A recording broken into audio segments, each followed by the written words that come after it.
20. Guarding the senses like a turtle fearing a jackal. The Buddha addressed his monks. Monks, one evening a turtle and a jackal were out searching for food. The turtle saw the jackal from afar and immediately retracted all 4 limbs and its head into its shell, remaining perfectly still and silent. From a distance, the jackal spotted the turtle, approached it, and thought, "As soon as this turtle extends any part of its body, I will seize it, break it, and devour it." However, the turtle did not extend any part of its body. The jackal found no opportunity, grew frustrated, and left. Similarly, monks, the evil Mara, constantly lurks, thinking, "Perhaps I can find an opportunity through these monks' lack of vigilance concerning their eyes, ears, nose, tongue, body, and mind." Therefore, you must always be vigilant and guard your senses. When the eye sees beautiful forms, do not get caught up in the whole or its details. If you perceive any causes that, due to the eye faculty not being guarded, give rise to craving, sorrow, and unwholesome states, suppress those causes and strive to guard the eye faculty. When the ear hears sounds, the nose smells aromas, the tongue tastes flavors, the body feels sensations, and the mind cognizes phenomena, do not get caught up in the whole or its details. If you perceive any causes that, due to the mind faculty not being controlled, give rise to craving, sorrow, and unwholesome states, suppress those causes and strive to guard the mind faculty. Monks, when you live guarding your senses, the evil Mara will not find an opportunity, will grow frustrated with you, and will depart, just like the jackal with the turtle. Wise, thoughtful, engaging. 21. Only from dry wood can fire be produced. One day, the Buddha met Agivasana, a disciple of the Jain sect. He taught him about producing fire from wood. Agivasana, suppose there is a piece of wet, sappy wood placed in water. Then a person comes with a fire-starting tool, thinking, "I will rub it to produce heat and generate fire." Would he be able to use the tool to rub that wood and make heat appear? No, Venerable Gautama, because that piece of wood is wet, no matter how strenuously he rubs it, fire cannot appear.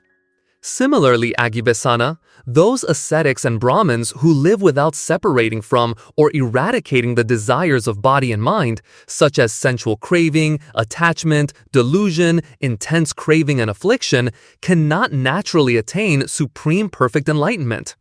And even if they suddenly experience sharp, severe sensations, they cannot attain supreme perfect enlightenment. Agivasana, suppose there is a piece of wet, sappy wood that has been lifted out of the water and placed on dry ground. Would that person holding a tool be able to rub it and make fire appear? No, Venerable Gautama, because that piece of wood is still wet. That person will only bring himself weariness and vexation. Likewise, Agivasana, those ascetics and Brahmins who do not separate from the desires of body and mind cannot attain supreme perfect enlightenment. Agivasana, suppose there is a piece of dry, sapless wood lifted out of the water and placed on dry ground. Then a person comes with a fire-starting tool, thinking, "I will make fire, a flame will appear." What do you think? Would that person be able to make fire appear? Yes, Venerable Gautama, because that piece of wood is dry, without sap, and has been lifted out of the water and placed on dry ground. Similarly, Agivasana, those venerable ascetics and Brahmins who live having abandoned the desires of body and mind, having cut off craving, can naturally attain supreme perfect enlightenment. Or, even if they suddenly experience sharp, severe sensations, they will attain supreme perfect enlightenment. Wise, thoughtful, engaging. 22. A practitioner like a log floating downstream. Once, the Buddha resided at Kosambi on the banks of the Ganges River. Seeing a log floating downstream, he addressed the monks. "Monks, if that log does not get stranded on this bank, nor on the other bank, does not sink in midstream, does not get caught on a sandbar, is not picked up by humans, is not picked up by non-human entities, is not swept into a whirlpool, and does not rot from within, then it will flow towards the ocean, drift towards the ocean, and merge into the ocean. Why so? Because the Ganges River flows towards the ocean, drifts towards the ocean, and merges into the ocean.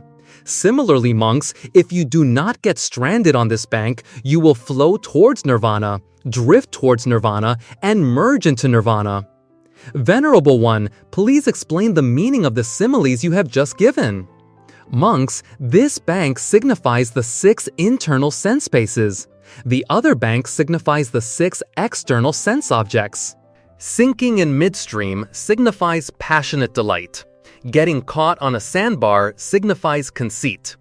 Being swept into a whirlpool signifies the 5 strands of sensual pleasure. Being picked up by humans means living in close association with lay followers, sharing their joys and sorrows, happy when they are happy, suffering when they suffer, binding oneself to their worldly affairs. Being picked up by non-human entities means living a holy life with the hope that, through this morality, austerity, and holy life, one will become a celestial being or a Brahma god. Rotting from within means observing corrupt morality, following unwholesome practices, living impurely, engaging in questionable actions, having hidden misconduct, appearing as an ascetic without being one, appearing to live a holy life without doing so, with an inner self rotten, full of desires like a heap of filth. 23.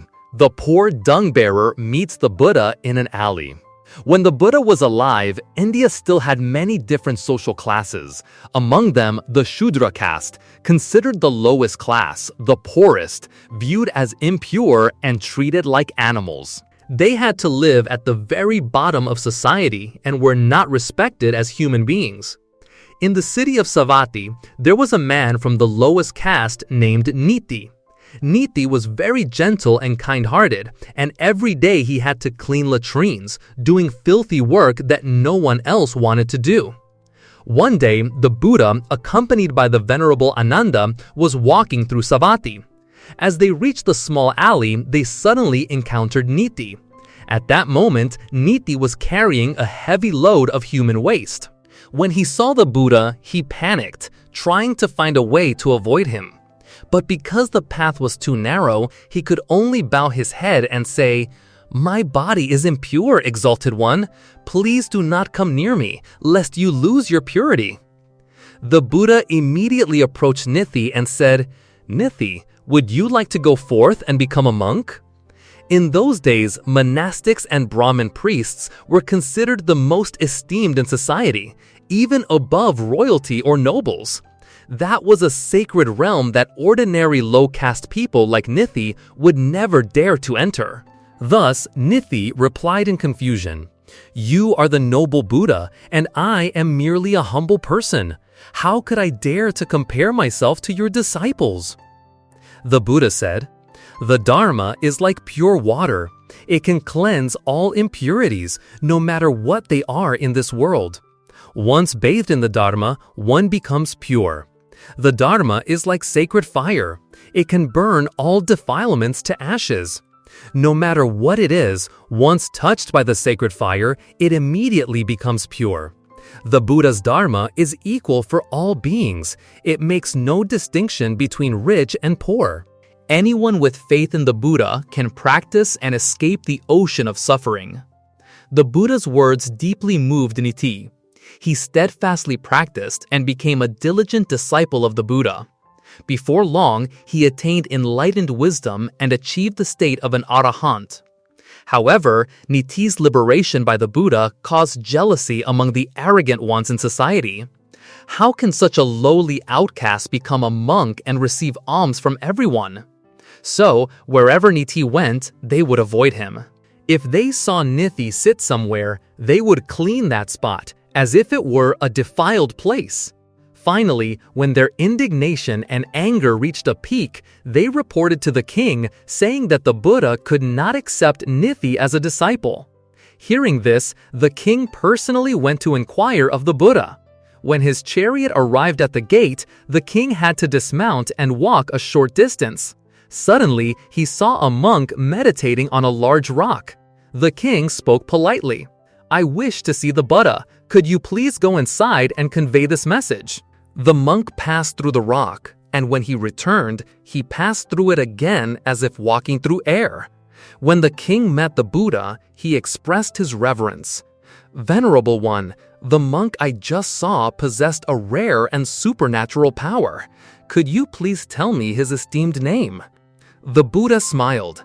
"That is Nifi, the one your majesty wishes to ask me about. I liberate beings without distinguishing between rich and poor, for all beings are equal." Finally, the Buddha said, "Consider a fragrant lotus flower in a pond. Should we discard that beautiful lotus because of the mud it grows in?"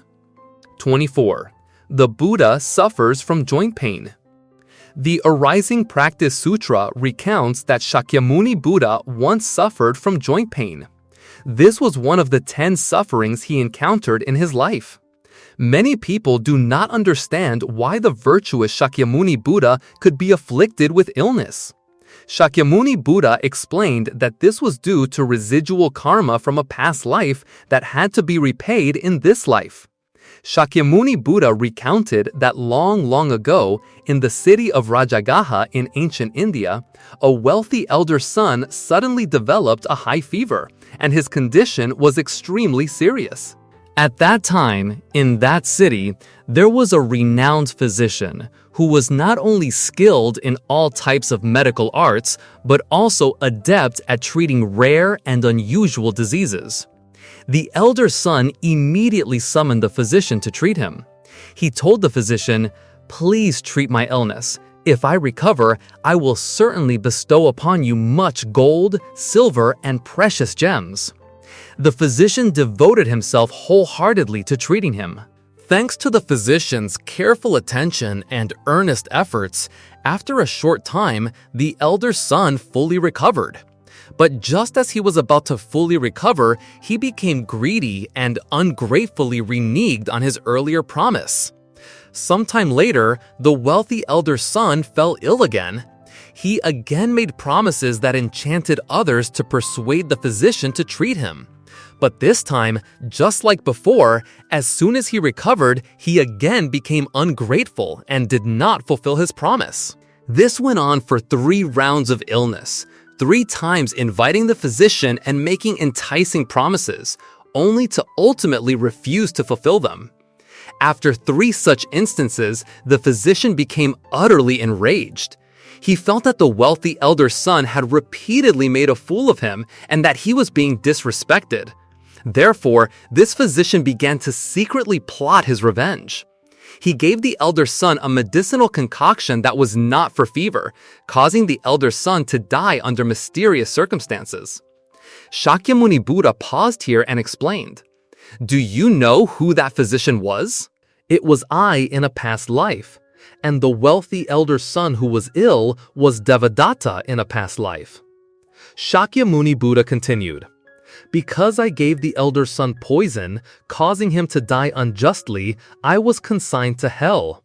After enduring much suffering from punishment throughout countless long years, I was later reborn as an animal and suffered in the realm of hungry ghosts. Therefore, even though I have practiced in this life, I must still endure pain from the karma I created in a past life. Karma created by oneself must be repaid. Therefore, in this life, everyone must constantly cultivate their body, speech, and mind. In Buddhism, cultivating body, speech, and mind means doing no evil deeds, speaking no evil words, and harboring no evil thoughts. Shakyamuni Buddha's story of karma reminds us that when others wrong us, we must never, ever seek revenge against them. When we seek revenge, it is like holding a double-edged sword, harming others while simultaneously harming ourselves. Ultimately, harming others is harming oneself. 25. The Poisoned Arrow. In those days, among the Buddha's disciples, there was one who was very impatient. Though he had followed the Buddha for only a short time, he was eager to get all the answers about the universe, the world, life, and death. So one day, the Buddha told him a story about a man who was gravely wounded by a poisoned arrow. When his family wanted to find a skilled doctor to help him, the man waved his hand, saying, "Stop." He declared that before a doctor was called, he wanted to know who had attacked him and why. What was his social status? Where was he from? He also wanted to know if he was tall, strong, and whether his skin was light or dark. Furthermore, he wanted to know what kind of bow and arrow he used. Was it made from oleander wood? And what material was the bowstring made from, silk or hemp? In addition, he wanted to know if the feathers on the arrow were from a vulture, a peacock, or a hawk. Because too many intricate questions were posed, his family had not even had time to find out the answers for him before he died. What is the hidden meaning behind the story of the poisoned arrow? By telling this story to his disciple, the Buddha wanted to convey that he was like the man struck by the poisoned arrow, not knowing what was most important for himself, but instead eagerly searching for distant things at the horizon. One of the teachings the Buddha admonished us with is to live in the present, focusing on the essentials of life, rather than pursuing fanciful, useless things that hold a little meaning for our existence. Or as the Buddha said, "Do not cling to the past. Do not dream of the future. Focus on the present." When we hear this story about the man, many of us might find him quite foolish. But don't we often act like him? Many times, out of mere curiosity, we focus too much on issues that are not very important to our lives, thereby wasting time and missing out on our true goals and what is truly necessary. Therefore, we need wisdom to distinguish what is most important to us and only focus on those things rather than on unrealistic matters beyond our capacity. This can make the difference between overcoming difficulties and being hindered by them. The Buddha said, "To hear one beneficial word that brings peace to your mind is better than 1,000 useless words." And according to him, to avoid getting lost in this messy life full of distractions, follow these 4 rules. 1. Focus on what truly matters. Getting sidetracked or distracted isn't always bad. Sometimes it can give you unexpected and interesting new ideas. However, it becomes a problem if this happens too often without any real purpose. Therefore, when there's a problem that needs solving, it's best to address the root cause, resolve it completely. Otherwise, it will only make the problem worse and harder to remedy. 2. Take one step at a time. There's a saying, when you're done eating an olive, discard the pit. This implies that after resolving one problem, you should move on to the next, rather than trying to handle too many things at once. Doing so will be ineffective and can easily lead to failure. 3. Let things flow naturally. There are times when, faced with countless undesirable situations, our minds become a chaotic mess, and we don't know what to do or where to start. In such moments, let things flow naturally. Let your mind release worry, anger, or disappointment, and everything will naturally find a way to resolve itself. 4. Eliminate the unnecessary. There's a saying, those who have little and desire little are richer than those who have much and desire more. Sometimes we think that to be happy, we must gain what we don't have. But when you become accustomed to a life with only basic necessities and you deepen your knowledge, you will find you are not lacking much. The love for things worthy of love is far more meaningful than owning expensive, redundant, or unnecessary items. The famous painter Leonardo da Vinci once said, "Simplicity is the ultimate sophistication."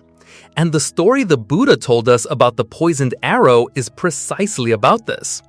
26. The Buddha asks his disciple to get water from the stream. Long ago, on his path of spreading the Dharma, the Buddha once led 1,250 monks across India. These monastics, bareheaded and barefoot, diligently treading their path in quiet pursuit of truth, exuded an aura that was both serene and incredibly steadfast, radiating dignity and sanctity. As they reached a small stream, they encountered a large caravan of merchants. Before the monks could even drink, the merchant's elephant had rushed into the small stream, stirring up the water until it was muddy. The stream was no longer clear but had become dirty. Wading through the stream, the group of monks proceeded into a dense forest. The sky was already dark, and the Buddha decided to have everyone spend the night in the forest. At that moment, his disciple Ananda vehemently protested because there was no water source in that location. The monks would have no way to cleanse themselves, let alone drink. The Buddha asked, "Didn't we just pass a small stream?" "But that stream was churned up with mud by the merchant's elephant. The water isn't clean. How can we use it?" Ananda tried to explain. The Buddha said nothing more, simply took out a ceramic bowl, handed it to Ananda, implying that Ananda should go fetch water from there. Seeing his disciple about to speak, the Buddha waved his hand, urging him, "Go quickly, come back quickly." Ananda had barely gone halfway when he quickly returned. The Buddha asked why.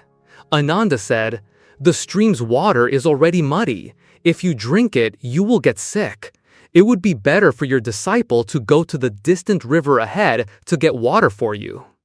Hearing this, the Buddha calmly said, "Water from afar cannot quench the thirst nearby." Ananda still tried to argue, "But you cannot drink dirty water." The Buddha did not debate, only asked his disciple if he had reached a small stream. When Ananda honestly replied that he had not, the Buddha said, "If you haven't gone to the stream, how do you know if the water there is dirty or not?" Ananda still thought he was right and bluntly replied, "But you saw it with your own eyes then." "However, that was then, not now," the Buddha calmly replied. Ananda was at a loss, so he had no choice but to go to the small stream, convinced that this time he would certainly bring back a bowl of muddy water for the Buddha to see for himself. But there, he couldn't help but be astonished. The Buddha had not returned to the small stream, nor had he seen the water. But just as he said, the water there was now crystal clear, without a speck of mud. At that moment, Ananda wondered, did the Buddha perhaps use his divine eye of supernatural power to observe this? After bringing the water back, Ananda spoke his doubt to the Buddha. The Buddha listened, smiled, and replied, "I only needed to close my eyes to know that the stream's water had become clear and pure." For water is fluid. It is like the nature of sentient beings. It can be temporarily defiled, but as long as our minds are flexible and responsive, our inner nature can surely be purified and return to its inherent clarity. So that's how it is. Anyone, even someone who has committed a grave sin, can awaken and attain Buddhahood? The Buddha said, yes, the stream's water turns from clean to dirty, and from dirty to clean. This shows that all things in this world are constantly changing at every moment. Even the Dharma is like this. Therefore, if we wish to keep our minds pure and free from delusion, we should observe how things transform, grasping their endless transformations. In doing so, we can comprehend the truth of the universe. 27. The Buddha says, everyone has 4 spouses. Long ago, there was a man who had 4 wives. This was not unusual, as in ancient India, it was legal. One day, this man suddenly fell ill and was close to death. On his deathbed, he felt incredibly lonely and asked his first wife to accompany him to the other side. "My dearest wife, I have always loved you and cared for you throughout my life. Now I am about to die. Can you come with me after I pass away?" He waited for his wife's consent. However, she replied, "My dear husband, I know you have always loved me, and you are about to pass away. But now it is time for us to part. Farewell, my beloved husband." The man then called his second wife to his bedside and begged her to follow him to eternity. "My dear, you know how much I have always loved you. Sometimes I feared you would leave me, but I trusted you deeply. Please come with me," the man pleaded. Yet this wife also replied coldly, Your first wife refused to go with you to the underworld. How can I possibly follow you? You only loved me for your own selfishness." Lying in bed in his dying moments, he called for his third wife, making the same request. But she too refused. "My dear husband, I love you very much and grieve for my fate. Therefore, I will escort you to your final resting place. This is the last thing I can do for you." Finally, only the fourth wife remained, the one he hardly cared about. He had treated her like a slave and always showed annoyance towards her. Thus, he thought that if he asked her to die with him now, she would surely refuse. Nevertheless, the loneliness and fear of someone about to depart this life gave him the courage to make the same offer he had made to his 3 other wives. To his surprise, this wife agreed to her husband's request. "My dearest husband, I will go with you. No matter what happens, I am determined to be with you forever. I cannot live without you." So, what is the meaning of this story? How do you understand it? Through the eyes of Siddhartha Gautama, Buddha, this story contains a profound and deep meaning, transcending a typical ancient Indian family tale. According to the Buddha, each of us, whether male or female, has 4 spouses. The first spouse is our body. We always cherish and love ourselves. We bathe, eat, adorn, care for, and indulge ourselves, just as the man did with his first wife in this story. But alas, at the end of our lives, we cannot take this body, this spouse, with us to the other side. When we breathe our last, this body will be cremated, returning to dust, to nothingness. That is the predetermined journey for us in this life. The second spouse is material wealth, our money, possessions, career, status, and reputation. Things we work hard to acquire. We always want more and fear losing these material things. Yet, at the end of our lives, they remain external things. We cannot take them with us. The third spouse is our relationships with parents, siblings, relatives, friends, and society. They will escort us to our final resting place and mourn for us. They sympathize and grieve at our passing. However, they cannot follow us to the other side.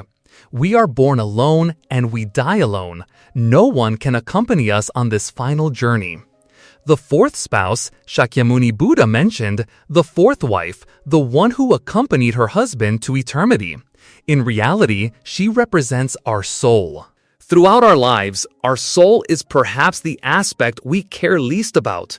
We allow negative emotions to dominate it, from anger to greed or discontent. We only care about working and earning money, rarely considering how to nurture, preserve, or beautify our soul. Yet, when we pass away, only our soul can accompany us. Therefore, for yourself, cherish and respect, but do not overly indulge. Don't adorn yourself with excessively lavish, expensive clothes or eat meals that cost a year's wages for others. For money and material possessions, don't value them so much that you exchange them for precious things. For relationships in life, don't become overly reliant or dependent, resorting even to extreme actions when your desires are not met. And always reserve a small, peaceful corner for your soul.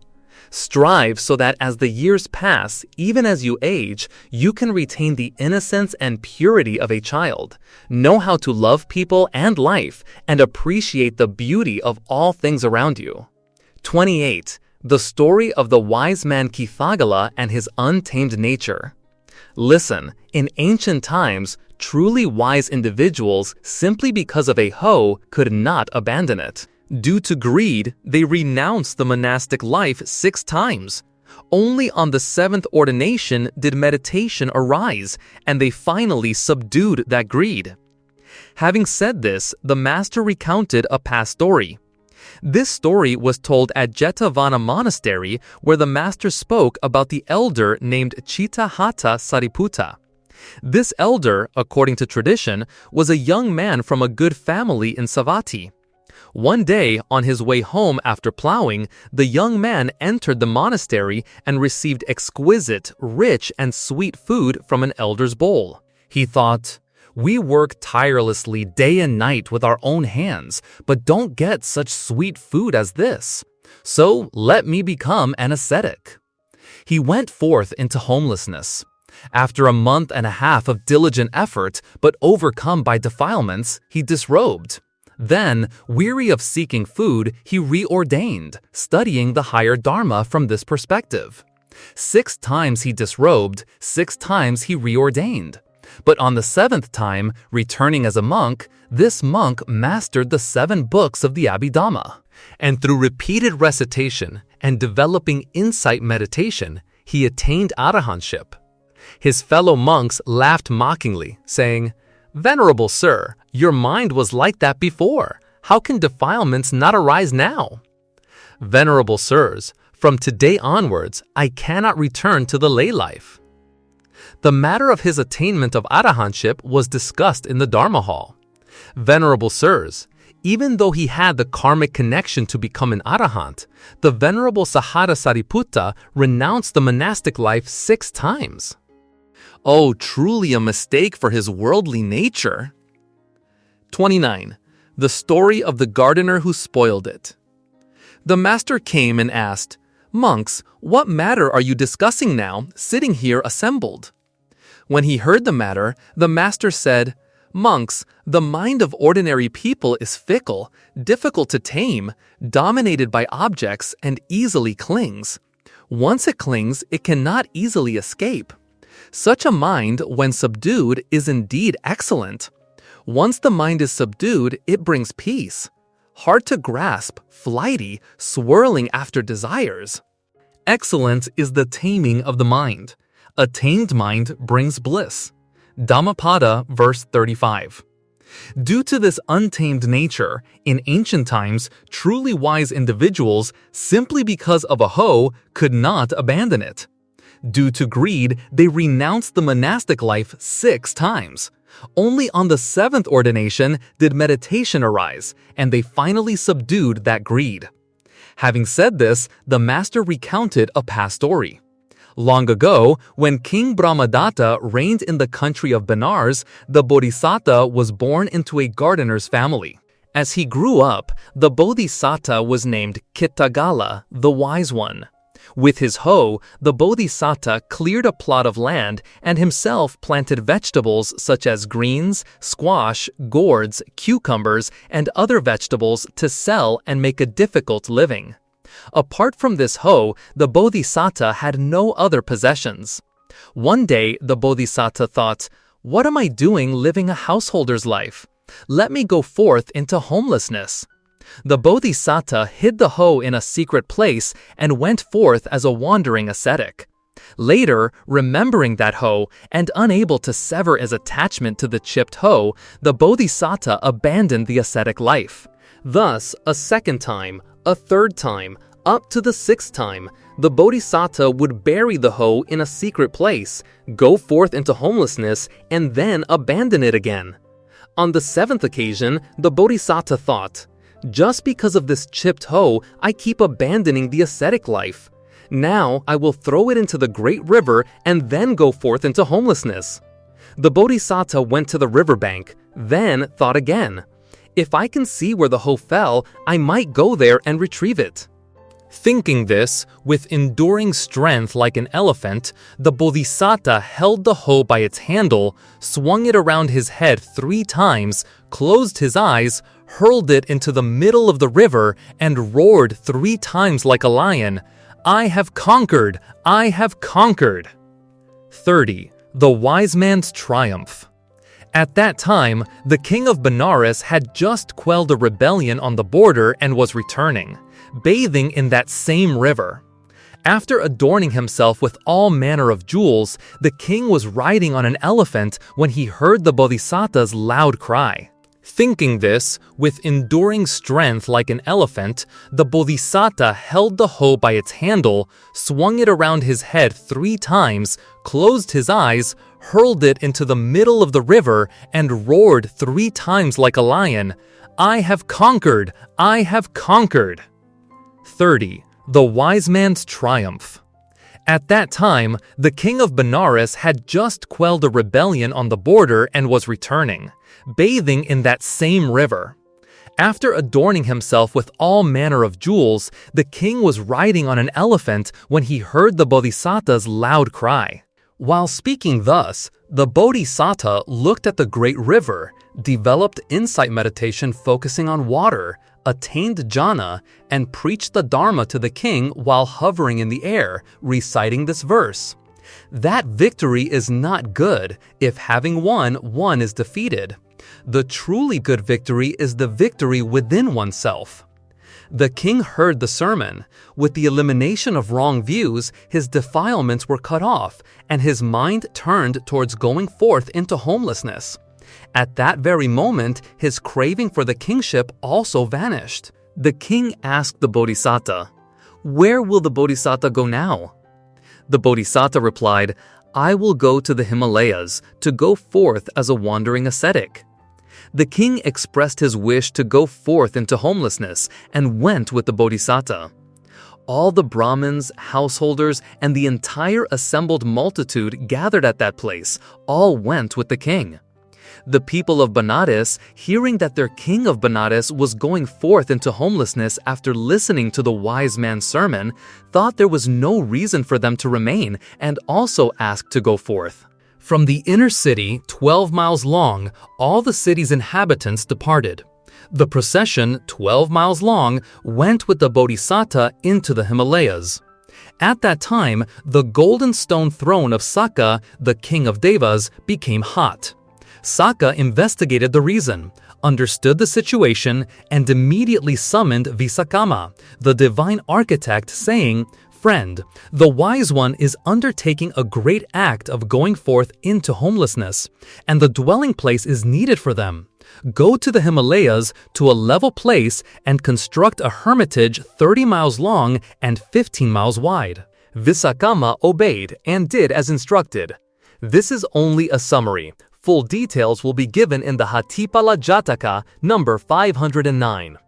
Visakama created a leaf hut settlement in the hermitage areas, drove away noisy animals, birds, and non-human entities, and established a path in each cardinal direction wide enough for one person to walk.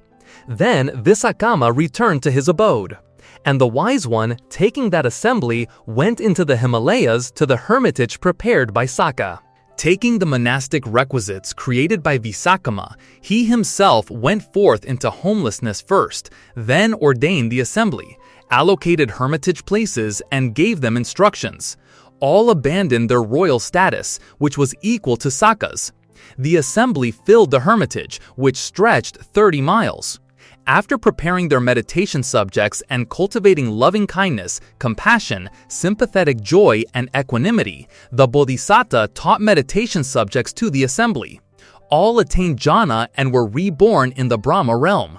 And all those who supported the assembly were reborn in the celestial realms. The master said, "Monks, thus, when the mind is dominated by defilements, it is truly difficult to abandon attachments to objects. When craving arises, it is very difficult to abandon, causing even the wise to become unwise." After relating this discourse, the master preached the truths. At the end of the discourse, some attained stream entry, some once returning, some non-returning, and some attained arahantship. The master connected the two stories and identified the past lives. At that time, the king was Ananda, that assembly was the Buddha's assembly, and the wise man was I. Wise, thoughtful, engaging admonitions. 1. People are punished by their own anger. Within each person lies a deadly weapon, but this weapon does not kill others. Instead, it kills us. That is anger. The Buddha had a wonderful saying. Anger is like drinking poison yourself and hoping the other person dies. Life is impermanent, and many things do not go as planned. But people should gradually get used to this, cultivating courage and calmness in the face of life's complexities. This is, first and foremost, to avoid harming oneself, and then to avoid unleashing anger on loved ones. always creating a joyful, positive atmosphere around oneself. Thus, it is said that achieving this first point can lead to a long life and accumulate blessings for oneself. 2. People lose what they fear losing. Humans seem to be born with greed. When young, they are greedy for food. As they grow older, they crave wealth, money, and fame. In middle age, they cling to life and fear death. Because they constantly fear losing something, people always feel tired, exhausted, and at times suffocated in this journey of holding on to what they desire. To live a peaceful life, cultivate the habit of keeping everything in moderation and using your surplus to help others. Immediately, feelings of apprehension and anxiety will also disappear. 3. External beauty attracts the eye, but kindness conquers the soul. A beautiful woman can immediately attract attention from the opposite sex, but a kind, good-hearted woman is the one who can accompany you to the end of your life. 4. 3 things cannot be long hidden: the sun, the moon, and the truth. Truth is as eternal as the moon or the sun. No matter how it is hidden, it will eventually be revealed. Therefore, always respect the sanctity of truth. Live an upright life with a sincere heart. No matter where you are, no matter the circumstances, you will always maintain your value. 5. Learn to love yourself. The Buddha said it is good to love others, but do not forget that there is someone in this world who deserves no less love and care: ourselves. Do not neglect yourself on this journey. Do not exhaust yourself chasing after fleeting things. Cherish the body your parents gave you. Thank your heart for every beat. Thank our soul, for even when wounded, it never loses faith and optimism. 6. Your own experience is the final filter. People are often foolish in many ways. One of them is believing others' words without verifying the matter themselves. This can lead to errors, even harming others' honor or lives. Especially in today's technological age, just a careless word or comment can cause countless people misery. Therefore, allow yourself time to observe, analyze, research, and draw your own conclusions. Let your own experience be the final filter. 7. If you like a flower, you pick it. But if you love a flower, you water it daily. Be wise in distinguishing between those who simply like you and those who truly love you. Love is a beautiful thing, but if not perceived wisely, one can easily drown in that sweet trap. To love without disappointment. To live together without regret. Be wise from the start in perceiving people. 32. 18 Buddhist sayings on daily speech and conduct. 1. For urgent matters, speak slowly. Life will not lack moments when you face difficult situations that need quick resolution. But precisely at such times, you need to remain calm, think for a moment, and then slowly explain everything clearly. At that point, the listener will sense your stability and your credibility will increase. 2. For minor matters, speak humorously. Sometimes just a few humorous words can increase friendliness between you and those around you. Especially when you need to give someone a reminder, instead of being direct, you can use jokes, which will make the listener feel less rigid and burdened, and they will accept your reminder happily. 3. For unclear matters, speak cautiously. Every issue in life has many aspects and different perspectives. There will be matters you don't fully understand. In such cases, consider carefully before speaking, as you might inadvertently affect others. Caution will make the listener feel that you are a trustworthy person. 4. For events not yet happened, do not speak carelessly. Things that haven't happened yet are unpredictable. You cannot know how they will unfold. People especially dislike unfounded statements. Therefore, never make arbitrary guesses or talk about things that haven't occurred. When you refrain from doing so, people will feel that you are mature, cultivated, and also a hardworking, responsible person. 5. For things not yet done, do not make empty promises. There's a saying, don't promise what you can't deliver. If you are not sure you can do something, you should not promise it to others. They will lose faith. Trust is very important. It's hard to build, but easy to lose in an instant. Not promising what you cannot yet do will make the listener feel that you are someone whose word is trusted, whose actions are accomplished, and they will trust you deeply. 6. Do not say things that hurt others. You should not say things that hurt those around you, especially loved ones. People will feel that you are kind-hearted, which helps maintain and strengthen affection. We live together because of human kindness. We should cherish and love one another. 7. For heartbreaking matters, do not tell everyone you meet. When someone is deeply hurt, they want to confide in others. But if you tell everyone you meet, it will put a great burden on the listener, making them easily suspicious and causing them to distance themselves from you. At the same time, you will leave the impression that you want to dump your suffering onto others. 8. Regarding others' affairs, be cautious in your speech. There needs to be a safe distance between people. Being close is valuable, but know your boundaries. If it's not your business, you shouldn't talk about it. This will give a sense of security to the people you interact with. 9. Regarding your own matters, listen to what others say. Pay attention to what others say about your affairs. This shows that you are reasonable and understanding, and it leaves a humble impression on others. Don't react quickly. Calmly consider all angles to better perceive and understand. 10. Regarding children's matters, speak clearly. Especially in their teenage years, children's minds can be easily agitated and often overwhelmed by emotions. Therefore, use a gentle yet firm manner to speak clearly with them. This can make your children feel a good connection with you, seeing you as a friend, and it also has a persuasive effect. 11.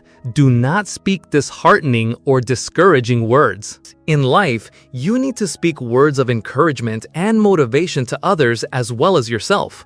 This will be an immense motivation for you to strive. The same goes for others. Sometimes just a word of encouragement can make them change more powerfully. Even if no one says these things to you, you must encourage yourself. If you don't encourage your own aspirations, but instead speak discouraging words, you will naturally fall into the abyss of despair. 12.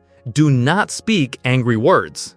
In life, you need to speak words of encouragement and motivation to others as well as yourself. This will be an immense motivation for you to strive. The same goes for others. Sometimes just a word of encouragement can make them change more powerfully.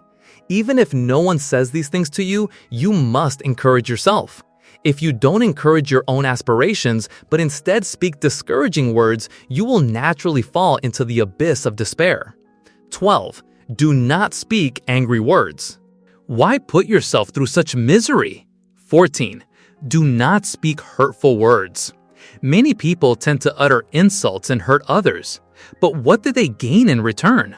Perhaps temporary satisfaction in that moment, but in exchange, their character will have been despised by others. That damage is permanent. 15. Do not speak boastful words. Many people often praise themselves, inflating their own importance.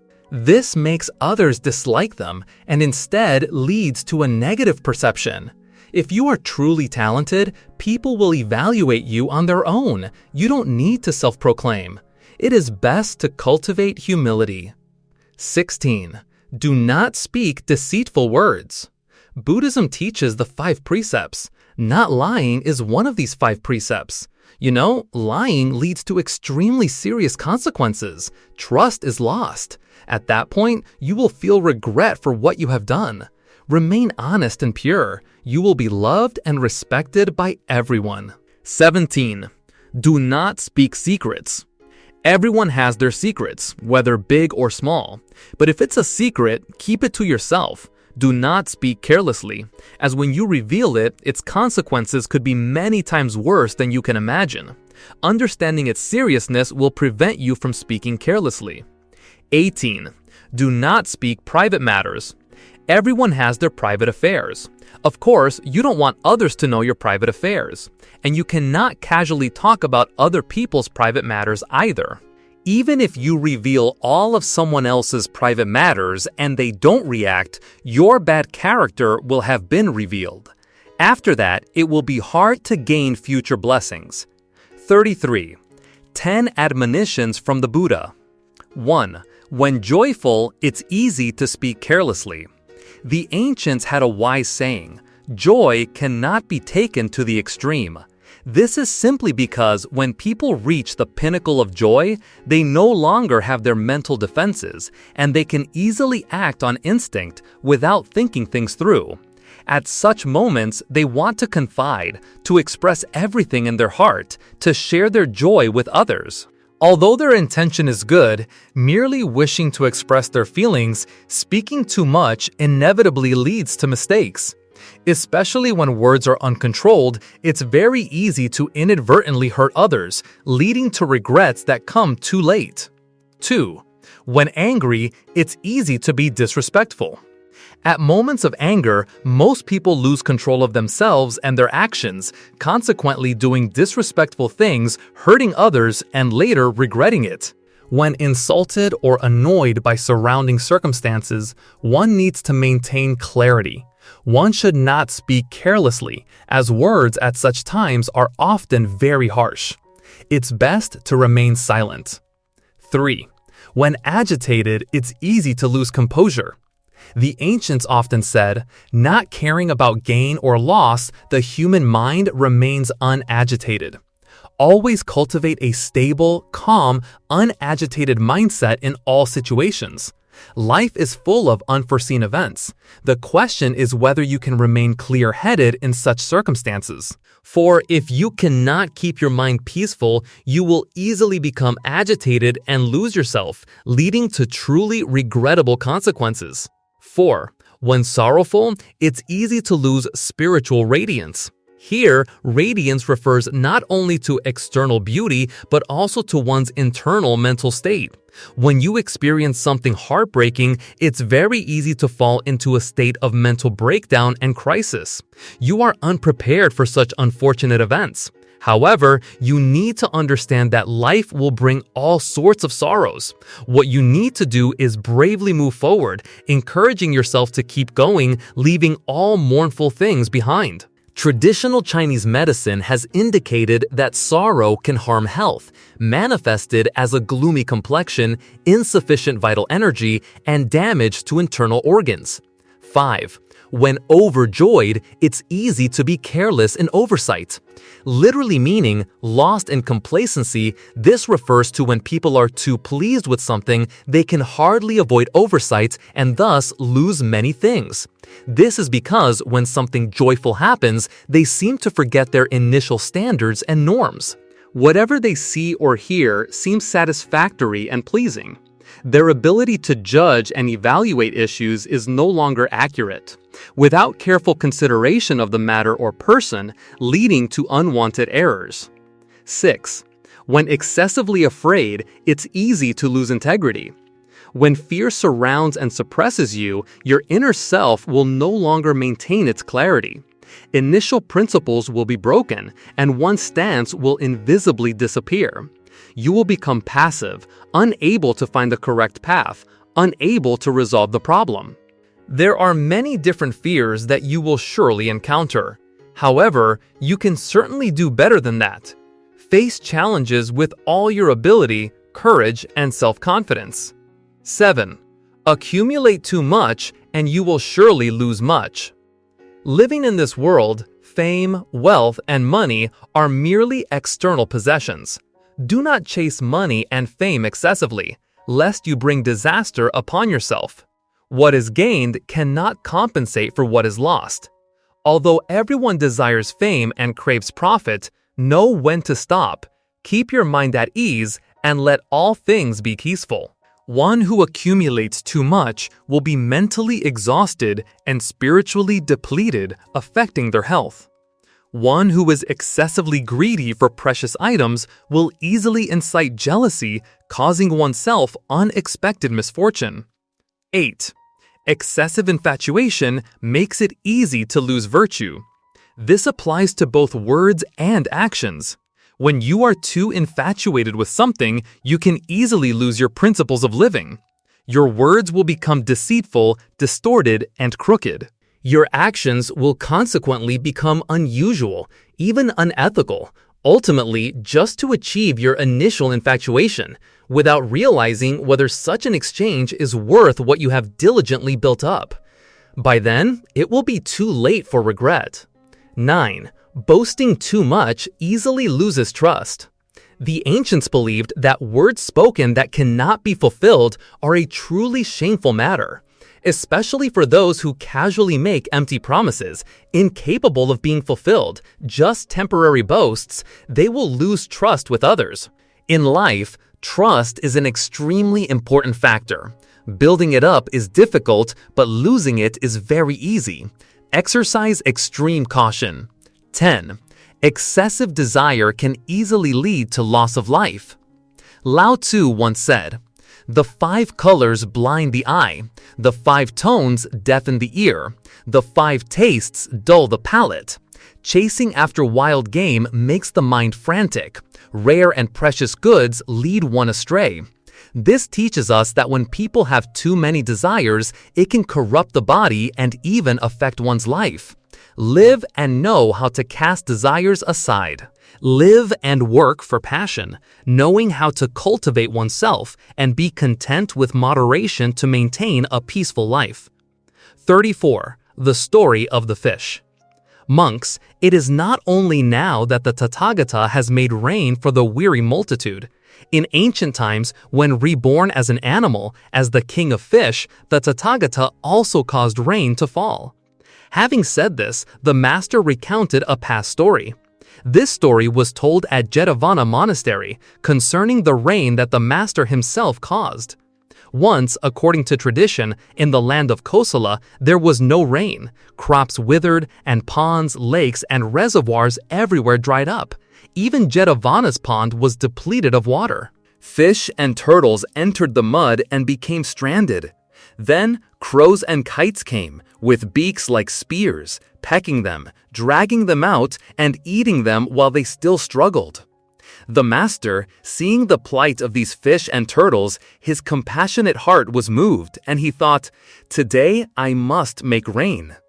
When the night had passed, having cleansed his body and judging that it was time for his alms round, he entered the city of Savatthi for alms, surrounded by a multitude of monks. After his meal, on his way back from the alms round from Savatthi, he came to the monastery, stood on the steps of the Jetavana pond, and told the Venerable Ananda, "Ananda, bring me my bathing robe. I will bathe in the Jetavana pond." "But Venerable One, the Jetavana pond has no water left, only mud remains." "Ananda, the Buddha's power is immense. Bring the bathing robe." The elder obeyed and handed it to the master. The master, with one end of his robe wrapped around his lower body and the other covering his upper body, stood on the steps and said, "I will bathe in the Jetavana pond." At that very moment, the golden stone throne of Saka, the king of Devas, became hot. Saka investigated the cause, understood the reason, and immediately summoned the cloud and rain gods, saying, "Gods, the master stands on the main steps, wishing to bathe in the Jetavana pond. Let rain fall swiftly in a torrent throughout all of Kosala." The Buddha's Jataka story, the Saketa story. Obeying Saka's command, the cloud and rain gods put on one cloud as an undergarment, took another cloud to cover their body, and sang the song of the storm. They immediately departed, facing east. In the east, a great cloud formed, the size of a threshing floor. That cloud grew larger until it was the size of 1,000 threshing floors, and it thundered, flashed lightning, and poured water down upon the land of Kosala like a great river. The rain was incessant, and in a moment, the Jetavana pond was full of water. When it reached the highest step, the water stopped rising. The master, having bathed in the pond, donned his 2 red robes, fastened his belt, draped his outer robe over one shoulder. Surrounded by the monks, he went to his fragrant chamber and sat on the beautifully adorned Buddha seat. And when the monks had completed their duties, the master rose from the jeweled steps of the throne, exhorted the community of monks, and dismissed them. Then he entered his fragrant chamber and lay down on his right side, in the lion's posture. In the evening, when the monks gathered in the Dharma hall, they spoke of the master's attainment of patience, compassion, and kindness. When the crops withered, when the ponds all dried up, when the fish and turtles suffered greatly, out of pity and a desire to save them from suffering, he put on his bathing robe and stood on the highest step of the Jetavana pond. And in a short time, rain fell, filling all of Kosala with a great torrent of water, freeing the multitude from physical and mental suffering before returning to the monastery. When the story reached that point, the master came out from his fragrant chamber, entered the Dharma hall, and asked, "Monks, what matter are you discussing, sitting here assembled?" When he heard the story, the master said, "Monks, it is not only now that the Tathagata has made rain for the weary multitude. In ancient times, when reborn as an animal, as the king of fish, the Tathagata also caused rain to fall." Having said this, the master recounted a past story. Long ago, in this land of Kosala, in Savatthi, at the Jetavana pond, there was a pond entangled with vines.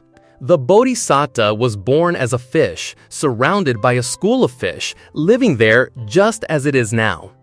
In those ancient times, there was no rain, the people's crops withered, and the ponds dried up. The fish and turtles became stranded in this pond. The fish were caught in the mud, hiding in those places. Crows came and pecked them with their beaks, pulled them out, and ate them. The Bodhisattva saw his kin in such distress and thought, "Other than me, no one else can save them from this suffering. I must perform an act, speak a truth, so that it rains and frees my kin from this fatal suffering." Cleaving through the dark mud, the Bodhisattva rose up. It was a large fish, dark and thick with mud, like a box made of ebony heartwood. The Bodhisattva opened his eyes like a cleansed jewel, looked up at the sky, and spoke to Pajuna, king of Devas. "Friend Pajuna, I suffer because of my kin. When I, a virtuous one, am sorrowful, how can you not make it rain? For I, though born into a species that preys on its own kind, from the very beginning, even as a small fish, have not eaten a fish even the size of a grain of rice, nor have I ever taken the life of another living being. By this truth, let it rain and free my kin from suffering." After speaking thus, as if commanding a servant, the Bodhisattva spoke to Pajuna, king of Devas, this verse: "Thunder, Pajuna, may the fruit of calamity, the fruit of sorrow, bring forth rain and deliver me from grief." Thus, the Bodhisattva commanded Pajuna to make heavy rainfall throughout all of Kosala and freed the multitude from the suffering of imminent death. And when his life ended, the Bodhisattva followed his own karma. The master said, "Monks, it is not only now that the Tathagata has caused rain to fall. In ancient times, when reborn as a fish, I also caused rain to fall." After relating this discourse, the master connected the two stories and identified the past lives as follows. At that time, the school of fish was the Buddha's assembly. The king of Devas was Anuruddha, and the king of fish was I. 35. A dream foretells the birth of a great being. In the kingdom of Kapilavastu, located in present-day Nepal, in the 6th century BCE, Queen Maya Devi, wife of King Suddhodana, was nearing the time to give birth to her first child and had a special prophetic dream. In her dream, she clearly saw a magnificent stream of white light shining upon her, and from within the light appeared an exceptionally sacred white elephant with 6 tusks. The elephant approached her and then merged into her body. She recounted the dream to the king immediately upon waking, and that very morning the king summoned his wise men. They declared that it was a propitious omen, signaling that the queen would give birth to a great being. The king was deeply moved. According to the custom of the time, Queen Maya would travel to her mother's home to give birth. It was a full moon day according to the Indian calendar. As she paused to rest in Lumbini Grove, she suddenly went into labor, and thus the prince of Kapilavastu was gently born into this world. A light rain subsequently cleansed both the mother and the child. On that same day, 7 other beings were also born: the Bodhi tree, Princess Yasodhara, the horse Kamtaka, the charioteer Chana, the elephant Kolita, the prince's childhood friend, and 7 ownerless treasures. The infant prince was brought back to the capital that very night. 5 days later, the prince was named Siddhartha, meaning one who achieves his aim. Many sages came to meet and offer blessings to the newborn prince. Among them was Asita, who was the king's former teacher and an ascetic who had attained many achievements. The king felt greatly honored by the visit of the sage Asita, so he had the child brought to the sage so the infant could show his reverence to him. Immediately, Asita stood up abruptly and recognized the marks on the prince's body, indicating a spiritual and religious inclination. With his extraordinary ability, he foresaw the future greatness of the newborn prince and greeted him with a tight embrace. 36. The prophecy of the prince's ascetic life and his isolation from a world of suffering. Queen Maya suddenly passed away 7 days later, leaving her position to her younger sister, Mahapajapati Gotami, who later raised the prince with utmost love and care. When Siddhartha turned 12, the king summoned the wise men to predict the prince's future. They all said that Prince Siddhartha would choose to follow an ascetic path if he saw signs of old age, sickness, death, or met an ascetic. Completely unwilling for his son to become an ascetic, King Suddhodana meticulously planned a path for the prince to inherit the throne and rule the kingdom as a benevolent king. He strictly guarded the palace and forbade the use of the words death or suffering within the palace, so as not to give the prince any concept of worldly suffering. He separated the prince from anything that might inspire asceticism. Thus, the prince only knew to enjoy a life of luxury within the palace. The prince grew up to be a strong man, trained in martial arts, and married Princess Yasodhara from a neighboring kingdom at the age of 16. 37. Man proposes, heaven disposes. Humans strive to arrange everything, but ultimately, the will of heaven will decide all. This is what we learn through the life story of Shakyamuni Buddha. Although strictly isolated from anything that could inspire asceticism, ultimately, what was destined for the young prince's future still unfolded in due course. Within his luxurious palace life, Siddhartha began to feel a desire to explore the mundane world outside the palace walls. He decided to undertake a journey to visit his kingdom and its people. With no justifiable reason to prevent this wish, the king agreed and endeavored to perfectly arrange and prepare everything beforehand. He carefully planned the journey and adorned everything along the route the prince would take, transforming it all into scenes of happiness, wealth, and beauty. Any unsightly or sorrowful sights would be removed to prevent the prince from seeing the 4 signs indicated by the wise men, the signs of old age, sickness, death, or encountering an ascetic. But all the king's precautions proved futile. When the prince went on his excursion with his charioteer Chana, who was destined to be born on the same day as Siddhartha, while wandering in a small town, Prince Siddhartha inadvertently saw the deeply wrinkled face of an old man. That was the first sign in the prophet's prediction, the sign of old age. Siddhartha was surprised and asked Chana about the man. Then he saw a sick man coughing, which he found difficult to comprehend. That was the second sign the prophets had spoken of, sickness. Finally, the prince came across a funeral procession by the riverbank and an ascetic who had renounced all worldly pleasures to achieve inner peace and eternal happiness. Thus, the last 2 signs, death and the presence of an ascetic, appeared before Siddhartha. The serenity and compassion on the monk's face made a profound impression on Siddhartha. He asked Channa the meaning of all these things. The charioteer told the prince about the realities of life that he should have known long ago. Returning to the palace, Siddhartha asked his father's permission to leave the palace and become a mendicant monk to seek the truth of life. With latent seeds sown within his mind, upon encountering social realities, the prince immediately understood that all things in this world were ephemeral, illusory, and fleeting. The eternality of life was the true thing to seek. King Suddhodana felt deep sorrow and disappointment. His plans ultimately failed.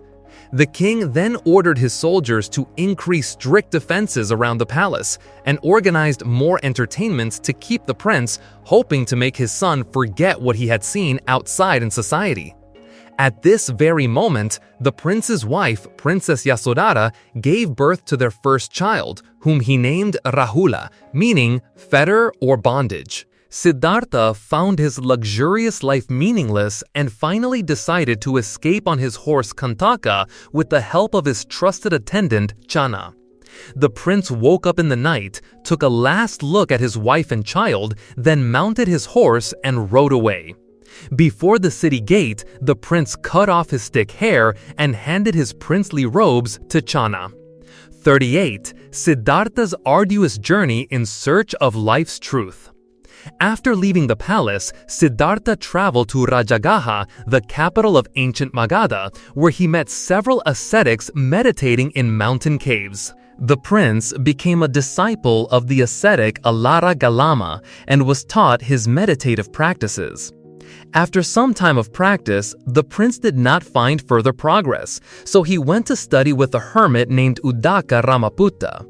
However, after a period, he again realized that he could not make further progress. Therefore, Siddhartha joined 5 ascetics in the Benares forest to practice self-mortification, eating extremely little and experiencing severe austerity. From then on, people began to refer to Prince Siddhartha by the name Shakyamuni, meaning sage of the Shakya clan. After practicing like this for 6 years, Shakyamuni discovered that he had not achieved enlightenment, but his ordinary human body had become extremely emaciated. One day, as he was meditating, he suddenly overheard a conversation between 2 musicians on a boat. The experienced musician told the apprentice that the strings of a lute should not be too taut or too loose. If the strings are pulled too taut, they will break, and if they are too loose, the sound produced will be out of tune. As soon as he heard this, Shakyamuni suddenly realized the principle of the middle way, avoiding extremes. Afterwards, he left to walk. On his way, he met a village girl named Sujata, and she expressed her wish to offer rice milk to Shakyamuni, who was now extremely emaciated. Legend says that Shakyamuni's body returned to normal immediately after eating it. 39. Enlightenment. Afterward, he sat beneath the Bodhi tree in the Uruvela forest and vowed not to rise from his meditative state until he achieved enlightenment. He faced interference from a demon named Mara. Mara used 100,000 schemes to disturb him, but could not sway Shakyamuni's resolute will. Witnessing Shakyamuni breaking through the confines of desire and attachment, Mara became extremely enraged and sent legions of armed demons to attack Shakyamuni, but he remained utterly still.